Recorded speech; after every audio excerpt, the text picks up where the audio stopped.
এ বদনা, তুই তো খুব জ্ঞানী। এমন একটা কবিতা ক যে কবিতার মধ্যে 64টা জেলার নাম আছে। ছন্দে সুরে বলছি আমি সকল জেলার নাম, তাল মেলাতে সবার আগে আসলো কুড়িগ্রাম। প্রধান জেলা ঢাকা থেকে একটুখানি দূর, এক জেলার নাম নরসিংদী, আরেকটা গাজীপুর। জয়পুরহাট ও লালমনিরহাট দুইটা জেলার নাম, রাজশাহীর নাম উজ্জ্বল করছে মিষ্টি স্বাদের আম।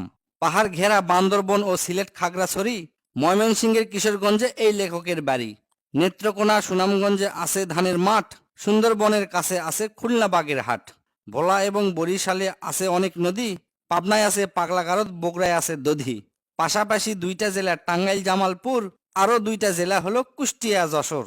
মনের মতো একটা জেলার নাম তার মাগুরা, দন্তান্নতে নারায়ণগঞ্জ, নাটোর ও নওগাঁ।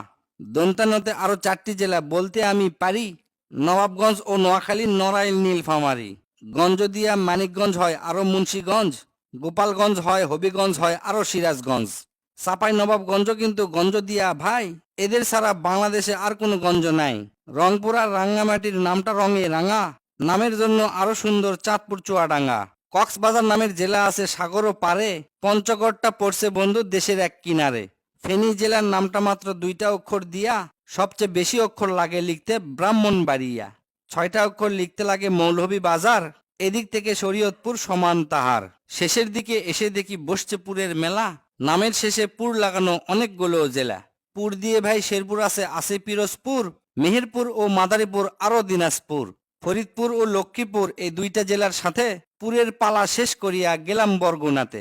আসার পথে কুমিল্লা ও ঝালকাঠি সহ ঘুরে এলাম রাজবাড়ী, তার সঙ্গে ঝিনাইদহ। গাইবান্ধার নাম বাদে থাকে আর মাত্র এক হালি, তাদের মধ্যে একটা জেলার নাম পটুয়াখালী। এখন শুধু বাকি আছে 3টা জেলার নাম, এদের মধ্যে একটা জায়গা হইল চট্টগ্রাম। সাতক্ষীরায় আর ঠাকুরগাঁয়ে হইল এই কবিতার শেষ। এদের নিয়েই গড়া আমার সোনার বাংলাদেশ।